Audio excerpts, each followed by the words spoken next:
I chose my music distributor for the worst possible reason. I was frustrated.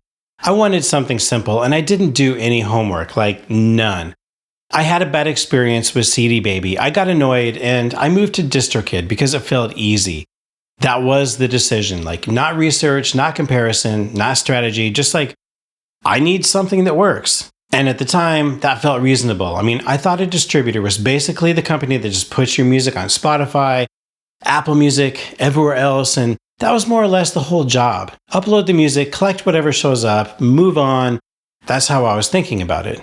What I didn't understand was I wasn't just picking a tool. I was actually choosing how my music makes money and how it gets in front of people and how much control I actually have over it long term.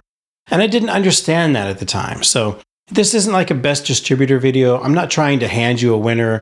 I'm just pointing at the mistake that I made because I think a lot of indie artists make the same one.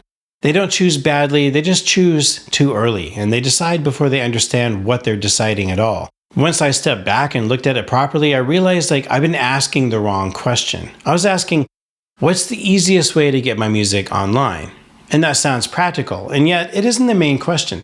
The real question is, what role do I need the distributor to play in what I'm trying to build here? Because there are really three things under this whole decision. You got money, growth, and control. How your music actually makes money, how it actually gets heard, and how well the whole thing holds together as your catalog grows. That is the decision.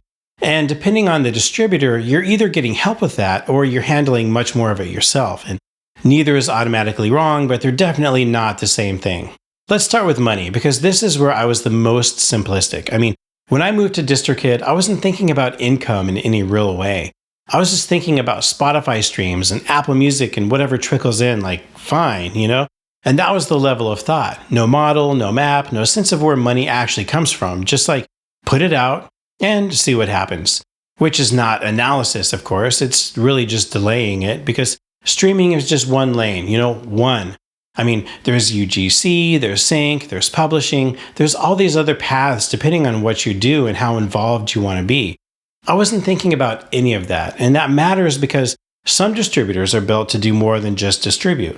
Some are lean, some are broad, some connect to more opportunity, some are basically just saying, we'll get it online, the rest is up to you. And again, none of that is automatically wrong, but you need to know what you're signing up for. And if you choose something minimal, you may also be choosing to build everything else yourself. Sync, outside platforms, relationships, opportunities, that becomes your job, and that can work. But I didn't choose that on purpose, if I'm being honest. I just landed there by reacting.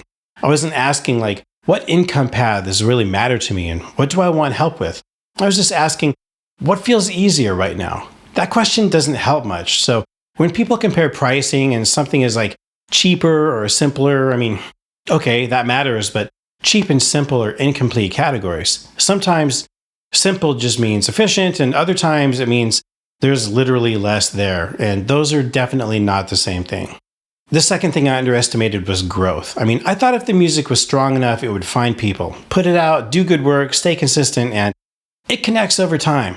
Sounds reasonable, but it leaves a lot out because getting your music onto platforms and getting your music in front of actual listeners are completely different problems. I treated them like one thing. Release equals exposure, right? Well, it doesn't, of course. A release is just an available file. An exposure is a separate outcome.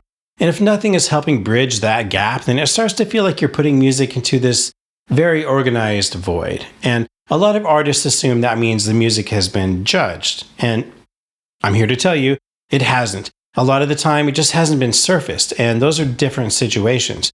Some distributors have tools for discovery, pitching, marketing, ongoing activity, and some don't. And again, it's not necessarily good or bad, but if your distributor isn't helping there, then that responsibility is yours. And that's only fine if you planned it that way. And I didn't. I was operating on, it's up now, as if that means anything is happening. So the better question is not just is my music good enough? It's what's actually helping people to hear this? Because if the answer is nothing, then that matters. Now, the third piece is control. And this took longer to understand because I thought I own my music, so I'm good.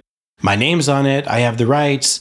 And that felt complete, but it isn't because ownership is part of it, but control is how it actually functions over time, like organization, tracking, splits, reporting, visibility, flexibility. all the things that show up after you have much more workout. I mean, a few songs is pretty easy. A real catalog isn't, and that's where the earlier decisions show up again. Now, some things worked out for me by accident, like splits, but I wasn't thinking in systems at all. I wasn't asking, like, if I build something real here, does this setup support it? That's a better question than, does this feel easy right now? Because right now is cheap, and later is where it compounds. Some distributors give more depth, more visibility, more structure. Some stay light, which is fine as long as you understand the trade-off. So this stopped being like, do I own my music, and became, does the system match how I want to build over time? And that's a different level of thinking. So looking back, the problem wasn't that I chose the wrong distributor. The problem is that I treated the decision like it was small, just like a utility choice. Where do I upload? What's easier and what feels cleaner? Now that's how I approached it, but a distributor can be a lot of things. Infrastructure, part of a bigger system, closer to a partner, very lean or more involved, but none of that matters if you don't know what you need. Otherwise, you're just reacting to what feels simplest in the moment.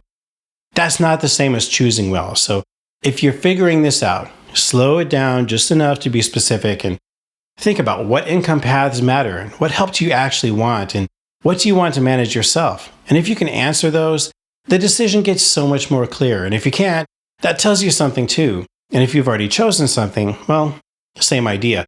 Look at it again based on how you actually want to work. Not whether it's good, but whether it fits, because my decision was basically frustration plus convenience. And that makes decisions fast, but it doesn't make them clear.